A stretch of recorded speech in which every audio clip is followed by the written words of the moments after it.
inflammation of the gastric mucosa.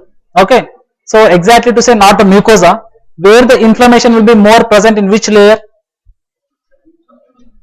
Submucosal layer. Okay, we have two important, type A and type B gastritis, very important. Type A is autoimmune gastritis or the pernicious anemia gastritis, that is more commonly seen in the body, and type B is the bacterial or H. pylori induced gastritis, that is seen more commonly in the antrum. A is not found in A, B is not found in B. A is seen in the body, B is seen in the antrum. Okay, but of course A is autoimmune, B is bacterial. Okay, other than that we have gastritis due to reflux. Okay, what is this reflux gastritis? Acidic or alkaline? Alkaline reflux. In the gastric you will have an alkaline reflux. Okay, erosive gastritis due to alcohol and NSAIDs, and lymphocytic gastritis. Okay, this is also important, increasing nowadays because of H. pylori. Lymphocytic gastritis, granulomatous gastritis, that is seen in Crohn's and ulcerative colitis, phlegmonous gastritis in a case of severe sepsis. Okay, you get phlegmonous gastritis, and stress gastritis. In the stress gastritis you have two types again, Cushing's gastritis and Curling's gastritis. Okay, Cushing's gastritis is seen in, of course the two are stress gastritis, Cushing's and Curling's both are stress gastritis. Cushing's gastritis is more commonly seen in raised intracranial tension in a case of head injury. Curling's ulcer, okay, curling is when it burns it curls. Okay, so curling ulcer is seen in burns. Which ulcer has got more chances of perforation, Cushing's or Curling's? Okay, it is Cushing's ulcer. Raised ICT ulcers are very severe ulcers. Spontaneously they perforate. That is why in a patient of ICU also, if you have any patient with hemorrhagic stroke, something like that, you always try to put some sucralfate, okay, through the nasogastric tube. The patient will be having nasogastric tube through which you will be giving feeding. You have to put sucralfate syrup through the nasogastric tube, and sucralfate is the best treatment modality in a case of stress gastritis. Not proton pump inhibitors. Proton pump inhibitors of course add, but sucralfate is the best. Okay, that is regarding gastritis. We have one more thing called as volvulus. Okay, again volvulus is again of two types, organoaxial volvulus, mesenterico-axial volvulus. Organoaxial volvulus, mesenteric volvulus. Organoaxial volvulus is normally the stomach has some axis. Okay, that is like this. The fundus will be there, the pylorus will be there. Okay, it rotates on its axis. Okay, this is the axis. Stomach rotates around an axis that connects the gastroesophageal junction and the pylorus. Okay, I'll just show you the rotation. So this is the axis, stomach rotates like this. Okay, right. Don't remember all this axis will not come. Okay, organoaxial, that is the normal organ axis. Stomach axis will be there like this, it rotates on that axis. It is commonly seen in elderly people and the rotation is horizontal rotation. Whereas mesenterioaxial, that is along the line of mesentery. The stomach will be like this, it rotates like this, anterior posteriorly. Okay, like this. That is mesenterioaxial. Okay, the rotation is vertical. Okay, the left side will always go anteriorly, right side will always go posteriorly. So the degree of rotation in a case of mesenterioaxial is, the degree of rotation regarding the development, actually it is seen in children. It is one of a maldevelopment or it is due to some misdevelopment of the rotation. Normally there will be 90 degrees of which rotation, clockwise, anti-clockwise? Clockwise. I think your head is rotating anti-clockwise. Okay, it is clockwise. Okay, remember it is rotating 90 degrees clockwise. Along with that you have one more 90 degrees rotation with the mesentery axial thing. Okay, that is total 180 degrees clockwise rotation. Okay, commonly seen in children. One beautiful question, one important triad is Borchardt triad. Very simple, very easy to identify. Even if you are being a duty doctor in a casualty, just try to identify by this triad. The patient will be having volvulus. Okay, acute pain with inability to retch, inability to vomit, because the stomach is undergoing volvulus. It is partially closed or obstructed. The patient will not vomit out. Even if you are trying to put an nasogastric tube, the tube will not go in. Okay, a patient with acute pain with ineffective vomiting, putting nasogastric tube, the tube is not passing. It is an indication of volvulus. Okay, it is an indication of volvulus. That is called as Borchardt triad. Okay, last to complete this benign things is Rapunzel syndrome. Rapunzel syndrome. Who is Rapunzel? Tangled. Very good. I appreciate that you have some sense of movies. Tangled, I think you have seen Tangled movie, right? The queen will be having long hair. Okay. Now what is Rapunzel syndrome?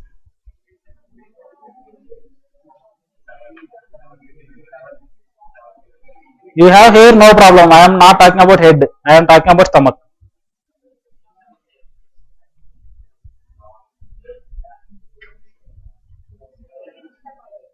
Trichobizarre. Okay, that is eating hairs. Eating hairs that will lead to formation of a ball of hair in the stomach, which is called as trichobizarre. Okay, we have trichobizarre, phytobizarre. Some people will be eating all grass, like our politicians. They will be having phytobizarre. That is, phyto is plants. Okay, phytobizarre. This is trichobizarre. Okay, right. She is Rapunzel. Next slide, please. Next PPT. Okay, that completes our benign diseases, and we will be moving on to our malignancies.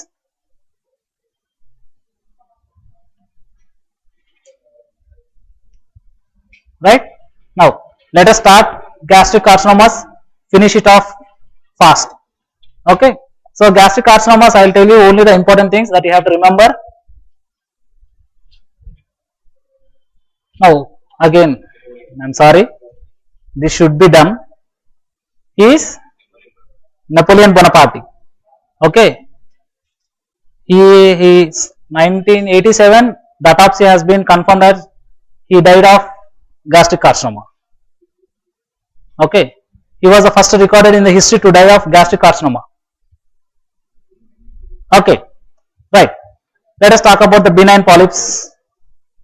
Of course, in the benign things, you have only polyps. In the gastric thing, you have only polyps in the benign nature, and there are two types: hyperplastic and adenomatous polyps, of which hyperplastic is just an inflammatory polyp, like. Okay, it is just due to an overgrowth, inflammatory overgrowth. Okay, adenomatous is normally, it's like having a malignancy, that is increased growth of the cells. Okay, so more risk of malignancy is seen with adenomatous polyps. Okay, and these polyps are commonly associated with Gardner syndrome.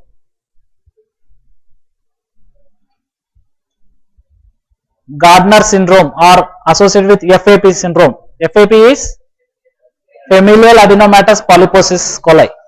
Okay, that is FAP syndrome or Gardner syndrome. I will tell you what is Gardner syndrome again. Okay, Now let us start dealing with the carcinoma per se. That is the most common carcinoma is adenocarcinoma. Okay, highest incidence, more than 60 years of age, it has got highest incidence. This you have to remember because it has been asked in MCQ. And the risk factors. Okay, think you can say about the risk factors. Tell me some risk factors that you know. H. pylori, class 1 carcinogen, no doubt. Achlorohydria also causes. Okay, chronic atrophic gastritis. Okay, achlorohydria also causes. Next, still give some more risk factors. Blood group A, actually that is doubtful, but it causes. Okay, some books says it is A is blood group A is associated with which ulcer? Gastric ulcer. Okay, that is the reason why it is also associated with gastric carcinoma. Food, what food? Smoked food. Okay, spicy food. Okay, you know one important advantage with spicy food, not about the taste. You will weight loss, good, right? Weight loss will also be there, but one important advantage is you will be protected with influenza virus with spicy food. That is why we have lesser incidence of influenza virus. One study says that lesser influence of influenza virus is seen in our country, especially in the South India. Actually, North India, China, all those things, more influenza virus is seen. What is the influenza virus that is now transmitted? H1? H1N1 already gone. 2009, 2010 H1N1. N5. Okay, that will be updated. Okay. Again, cigarette smoking, everything will be there. But remember, alcohol, no problem. Okay, alcohol, no problem. Not a risk factor for gastric carcinoma. Okay, take alcohol, take PPI, drink alcohol, no problem. That is not a risk factor for gastric. Normally, alcohol is a risk factor for many of the cancers, but not for the gastric carcinoma. Many studies failed to prove that alcohol is a risk factor. Okay, that is why I am specially mentioning that, because in PGI questions always alcohol will be given as one of the MCQ and you will be tempted to put that. Alcohol has not been proved as a risk factor. Okay, so these are the factors. Now, what are the sites? Most common site is lesser curvature. Okay, ulcers are the greater curvature are more likely to be malignant. We are more clear. Okay, very good. Next, the most common site, that is the part, is distal part. Okay, and the proximal part is now increasing. Okay, in the esophageal carcinoma yesterday, most common site of adenocarcinoma in the esophagus was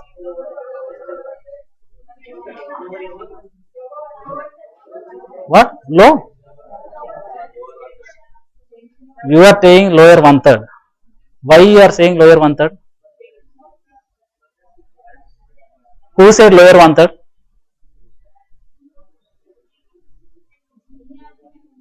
Esophageal carcinoma most common is squamous cell carcinoma. It is occurring at junction of upper 1/3 and middle 1/3. Okay, lower 1/3, what is happening? You are going to McDonald's and KFCs and increasing. This is the dialogue that I told yesterday, right? Okay, because of the increased incidence of Barrett's esophagus, you are having increased lower 1/3 carcinoma, but it is not the common thing. Lower 1/3 is increasing, but is not the common. Upper 1/3 is only the common. Here, distal is common. Proximal is increasing, but proximal is not the common. Okay, make yourselves clear. There will be no change in the incidences in one day. At least you should take 1 week time to forget. Very fast generation. Okay. Now, my topic, don't worry. I want to remember only 2 points. Oncology part. Okay. All this coding is not needed. But remember one important point. Presence of CDH1 mutation. Nowadays, In Japan, they are trying to estimate the CDH1 mutations in the gastric biopsies and see whether there is any risk for gastric carcinoma or not. If at all there is any CDH1 mutation in any patient, the patient will definitely turn into gastric carcinoma and he should have a prophylactic gastrectomy done. Okay, the only point, CDH1 mutation, remove the stomach. Okay, and other things that will come again, don't worry. Now, one more beautiful essay for your final year exams is gastric carcinoma. First draw the figure of Napoleon Bonaparte again and then start your question. But most commonly asked question is regarding the pathological classifications. Okay, as our number is 5, we will stop with 5 only. Other 6 and 7 are not that required. Okay, Lawrence classification and the depth classification, that is Japanese and Borman's classification. We have WHO classification, Sievert's classification, Ming classification, Kijani classification and Marson-Dawson's classification. These are the classifications that are normally, okay, I will just tell you the most important classifications, that is Lawrence classification is the most important. It is also called as DIO classification, that is diffuse intestinal other type. Okay, intestinal, diffuse and other type. Okay, Lawrence classification is based upon this table. Remember, important point is intestinal has got good prognosis, diffuse has got bad prognosis. Okay, intestinal you have got good prognosis, diffuse bad prognosis. The one point to remember. And gland formation is seen in intestinal. Gland formation, presence of glands is a good prognostic sign. Okay, so gland formation is seen in intestinal, whereas absence or poorly differentiated glands are seen. And one more oncological point, if you have noted that, decreased E-cadherin. What is E-cadherin? Gap junctions, cell junctions, okay, attachments. Decreased E-cadherin, that has got, if at all that is decreased, what happens? Increased metastasis, so bad prognosis. Okay, and here microsatellite instability. What is microsatellite?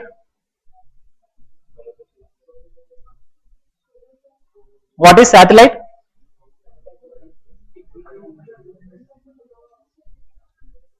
Okay, satellites are repeated small nucleotides at the end of the chromosomes are called as microsatellites. Okay, intermediate. Gregor John Mendel in the chapter genetics, 8th chapter of second year intermediate. Okay, microsatellite instability. Okay, repeated DNA nucleotides at the end of the chromosomes is microsatellite. Okay, microsatellite instability is the characteristic feature of intestinal type of classification. So these are the important points that you have to remember. Good prognosis, gland formation, okay, and the microsatellite stability and the E-cadherin loss. Now, the second classification is based upon the depth. Japanese classification, in early depths, more late depths we have Borman's classification. Okay, this is very commonly asked question because Japanese, these are the pioneers in gastric carcinomas. Japan people routinely after 40 years of age they will be having endoscopy done to rule out gastric carcinoma. High incidence, Japan. Okay, now there are again 3 types. Just note down the names, that's all. Very easy to remember also. One is protruded. The second type 2A is elevated, flat, depressed, excavated. That is type 3. Okay, excavated is digging off. Digs, somewhere we talked about digs. Okay. DIGS, gastric ulcer. Very good. Okay, this is digging up. Now, advanced Borman's classification. Simple classifications. Just only thing is you have to remember small. If you get one thing also, you will have the complete thing in your mind. Borman's classification, it is done for advanced carcinomas. Okay, if the depth is more. Okay, type 1 it is protruded. Type 2 ulcer with clear margin. Type 3 ulcer with irregular margin. Type 4 diffuse or linitis plastica. Okay, the term linitis plastica is used for type 4 Borman's classification. Okay, linitis plastica. What is the term linitis plastica means? Why paper leak? All saying answers. Huh? Leather bottle like appearance. Okay, fine. What is plastic?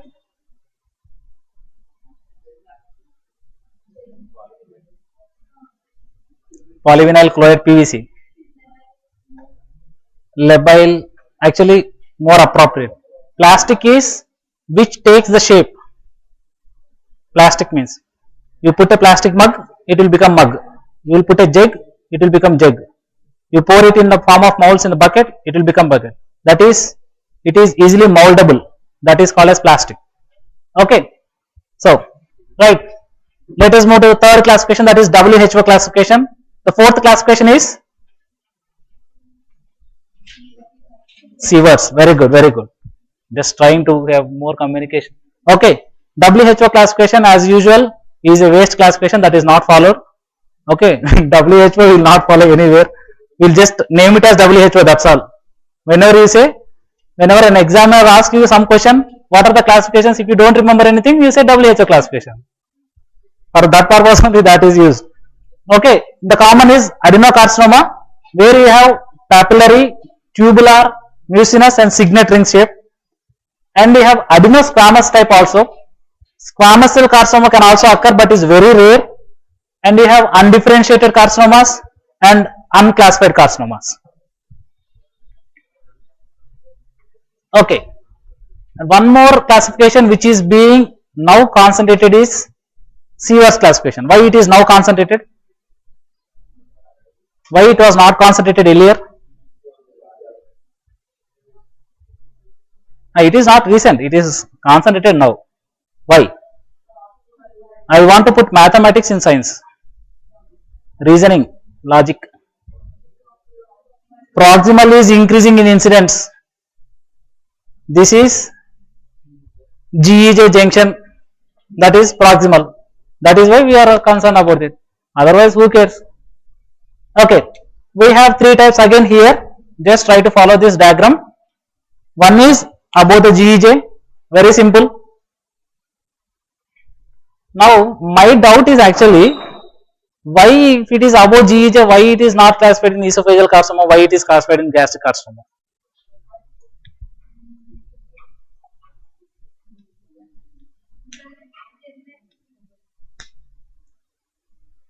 Came very near,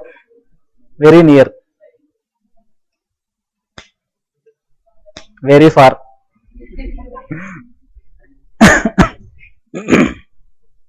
No, just think. You came very near, I was saying. Goblet cells, okay. You are right with your question, not with my question.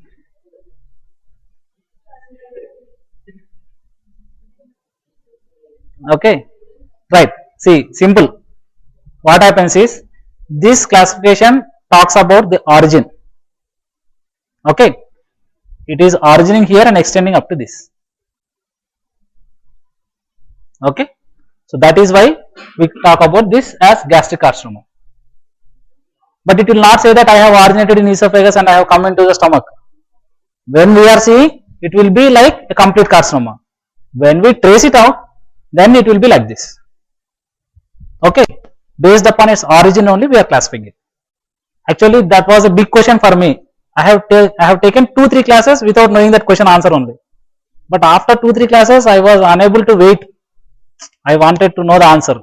So, I went to Tirupati Surgical Gastroenterology department. I was seeing some professor going like that. I asked him, who the hell are you to ask all these things? Sir, I am general surgery PG, I want to know the answer. The Professor Ramchandra Naidu is there in Tirupati. I was very eager in knowing that answer. Actually, I had 3-4 doubts, made a list and I was waiting for him. Sir came and I asked the questions. Sir was asking, Why you want all these questions? For which patient? Not for patients, sir, for me only. Okay, so this was one of the question. I told you one more question also is there, that will come at the end. This is GEJ, okay, and within 2 centimeters of GEJ, okay, you mark a 2 centimeters margin. Within the 2 centimeters of GEJ, it is considered as type 2, and below that, at the cardia, it is called as type 3. Here also the same thing. Why we are talking is, it starts in cardia and extends into the esophagus. Okay, same question. So for type 1, you have to do esophagectomy. Okay, the treatment differs. That is why the classification is significant. Here you have to do esophagectomy and a gastric pull through. Okay, the best conduit for esophagectomy was stomach, based upon which artery?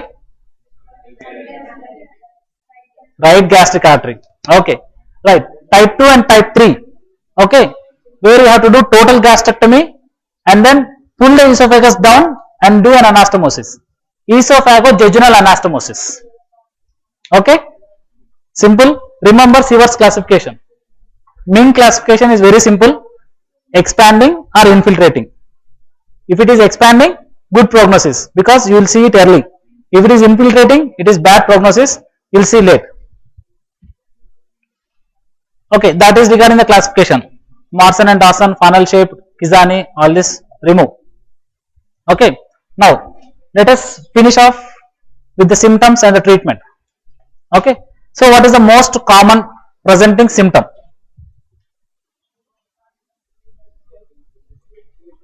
Most common presenting symptom is anorexia or weight loss. Okay, remember, anorexia or weight loss is the most common presenting symptom. You have pain which is constant. Earlier the pain was periodic or it was like shifting. Duodenal ulcer or gastric ulcer, periodicity was there.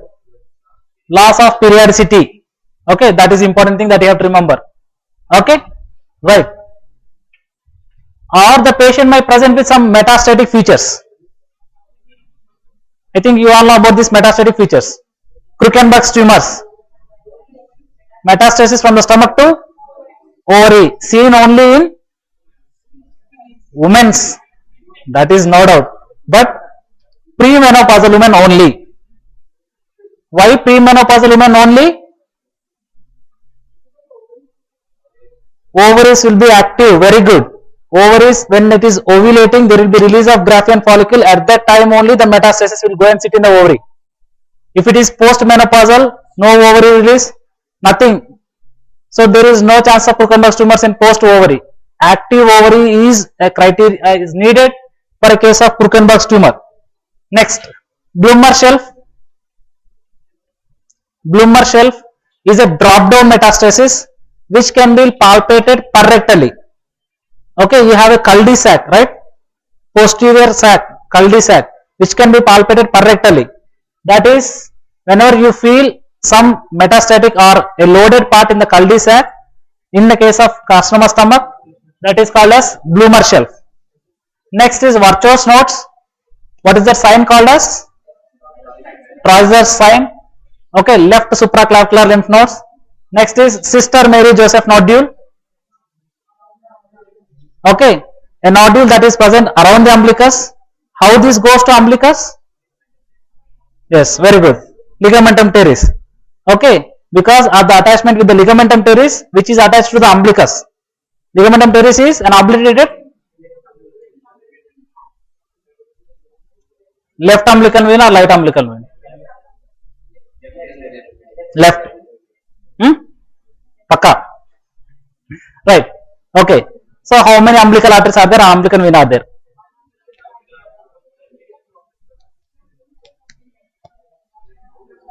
One umbilical artery. When? Two umbilical arteries and one umbilical vein. Okay. Two umbilical arteries and one umbilical vein. Not changed. Will not change also. Two arteries, one vein. Which is left? Left is left. Right is gone. So whenever it turns into an adult, the left obliterated umbilical vein is present. Okay. The left is left in childhood, and in the adulthood it is obliterated. That is the obliterated umbilical vein. Left umbilical vein is ligamentum teres.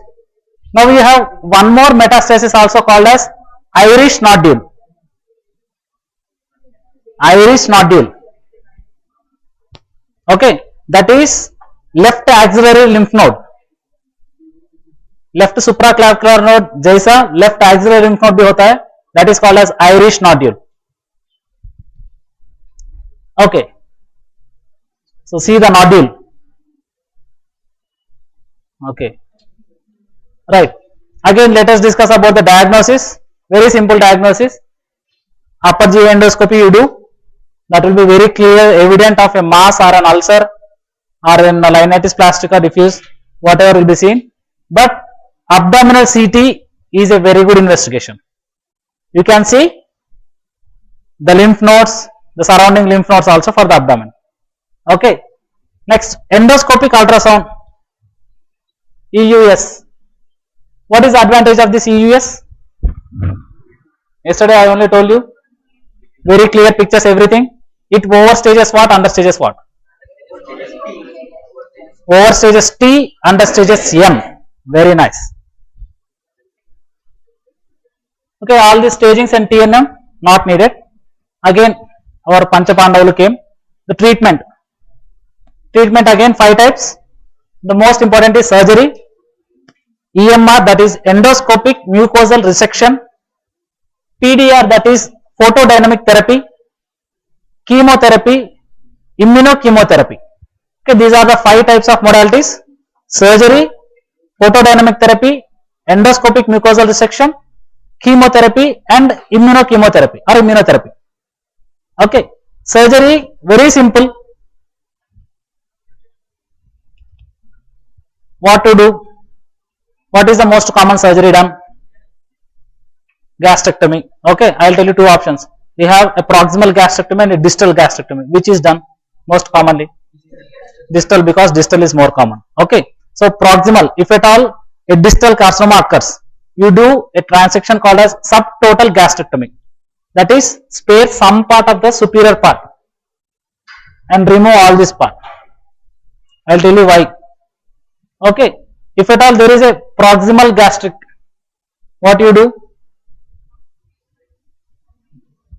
Remove total gastrectomy. Okay, no sparing of some distal parts.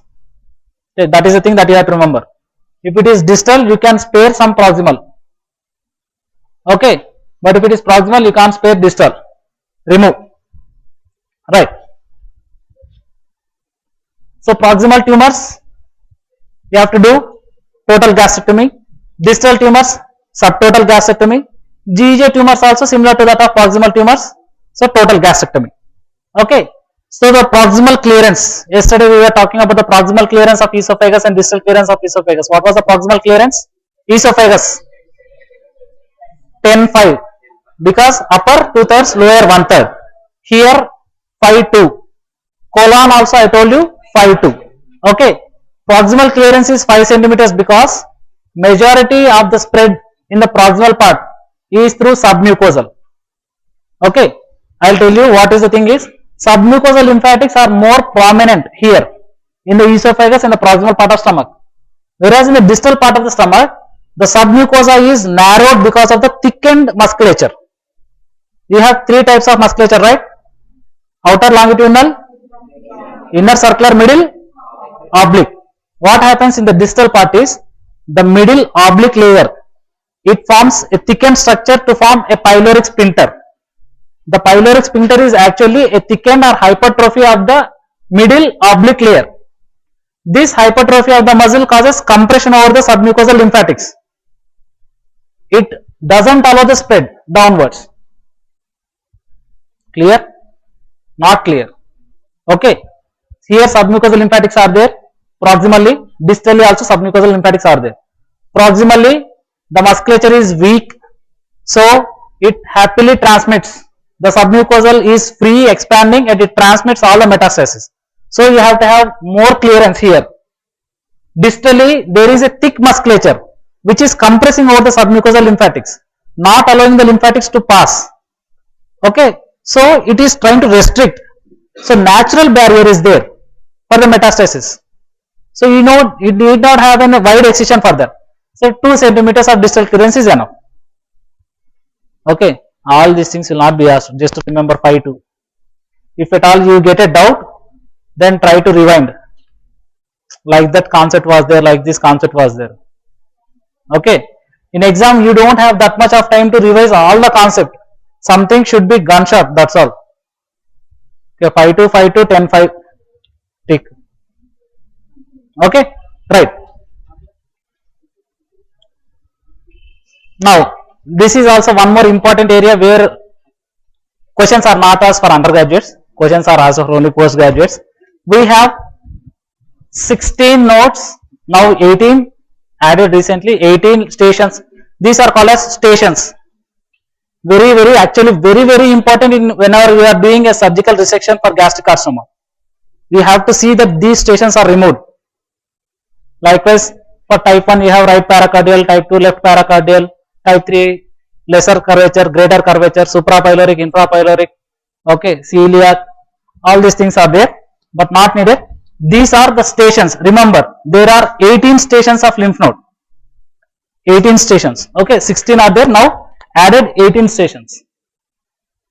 Okay, let us again go to Japan and talk about these resections. All about gastric carcinomas, we follow Japanese classification only, Japanese resections only. Okay, there are 4 types of resections: D1, D2, D3, D4. Okay, of which D2 is the most common type of resection done. D2 is the most common type of resection done. Remember that. And in D2 normally splenectomy was included. Nowadays splenectomy is spared. So a D2 resection without splenectomy is the treatment of choice in a case of gastric carcinoma. Remember that D2 is the treatment of choice. So that completes surgery. Okay, you did D2 gastric resection without splenectomy. Okay, now the second is EMR. What is EMR? Endoscopic mucosal resection. Okay, you inject 2 small submucosal saline. I think the figure is clear. Okay, inject it into the submucosa, lift it and then cut it. Injection, lifting and cutting. Okay, that is EMR. You also have PTD, that is photodynamic therapy, where you directly inject an injection of hematoporphyrin derivatives and then put a laser light and then coagulate all these things. Okay, free radical damage occurs, everything will be coagulated. Which is the most common injury seen in esophagus acquired? Alkali or acid? What necrosis occurs? Acidic coagulated necrosis. Which is more dangerous? Alkali. Okay, fine. We have next is chemotherapy. The regimen is FAM regimen or FAME regimen. 5-fluorouracil, adriamycin, mitomycin C and etoposide. Sorry, epirubicin. Epirubicin. FAME. Okay. Or you can give a ECF regimen, which is now more commonly used is ECF regimen. Okay, epirubicin, cisplatin and 5-fluorouracil. What was the chemotherapy that was used for esophageal carcinoma? Cisplatin. Any GIT, cisplatin, 5-fluorouracil you can use. Okay, no problem. And cisplatin fellow also will give more amount. That is also no problem. Okay, next. One more thing is bevacizumab, a recently included monoclonal antibody. Mostly these monoclonal antibodies are invented to torture PG preparations only. They are mainly invented to torture PG preparants. So, itna monoclonal antibodies are there, you can't even remember all those things. I don't know how much they are useful, but they keep on asking in exams and keep on torturing you. Bevacizumab, anti-VEGF monoclonal antibody. VEGF, vascular endothelial growth factor, anti-VEGF growth factor. What happens when you do an anti-VEGF? angiogenesis will be decreased. Immunotherapy, newest drug is picibanil. Newest drug, latest.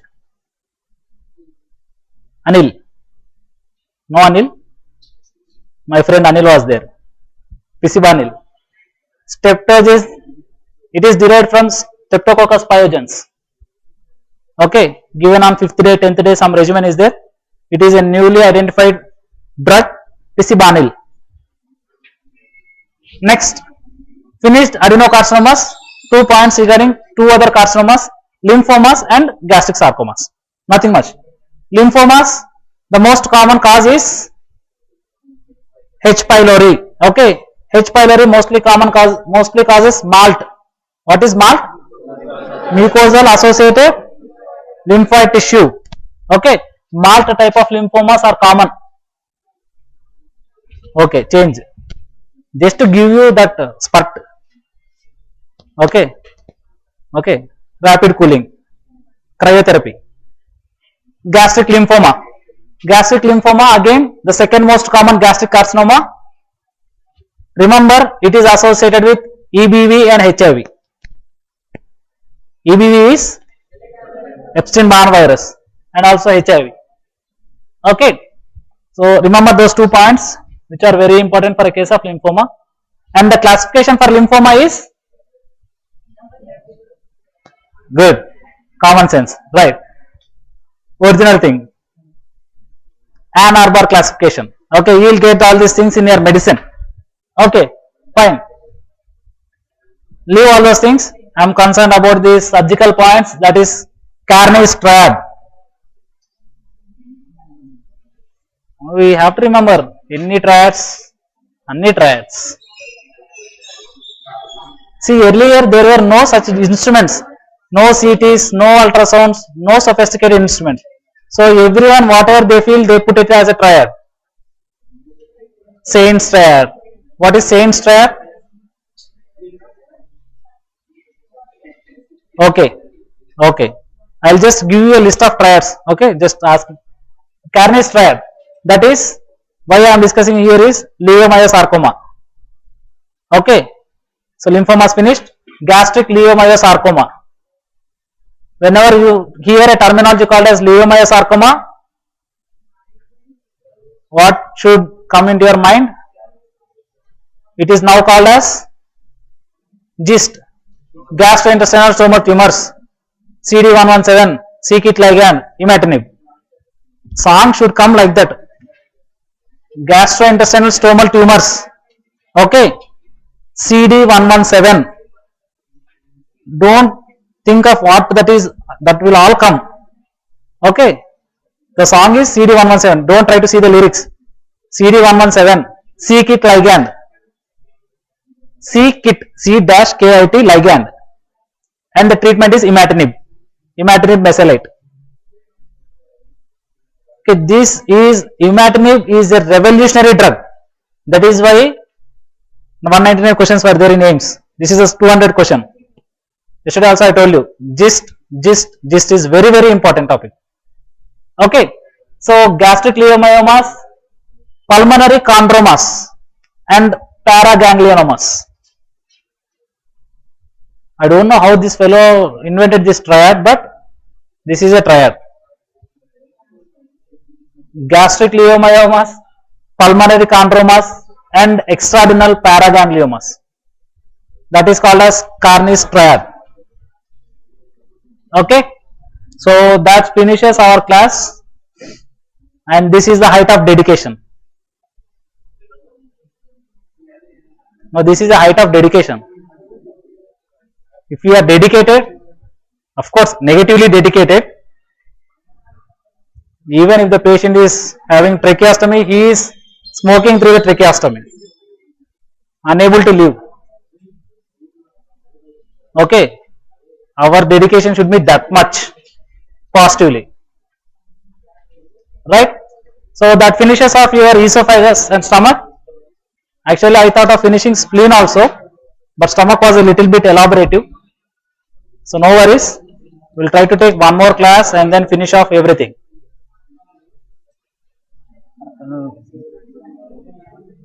Any doubts up to here? No? Write them. That's the class of the day. Okay? That's the class of the day. English medium. Okay. Have a nice Saturday. Enjoy your day. Any doubts you can ask me now.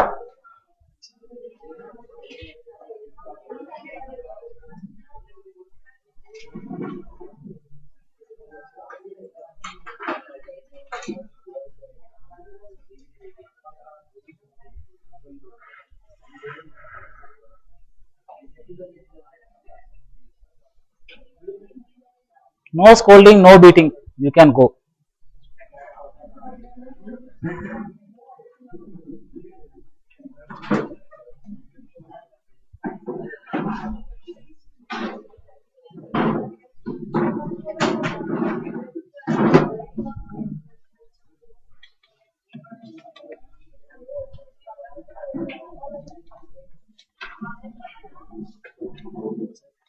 Yeah, Mama.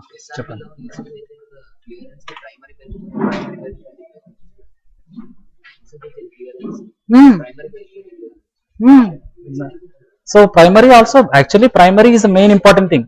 Secondary చేసే ఒకటే పని clearance. Primary clearance కూడా చేస్తుంది నాన్న. ప్రైమరీకి ఆ పనితో పాటు motility పని ఉంటుంది, వేరే అదర్ వర్క్స్ కూడా ఉంటాయి. సెకండరీకి only one work is clearance. Okay, so that starts after some time when the food passes into the esophagus and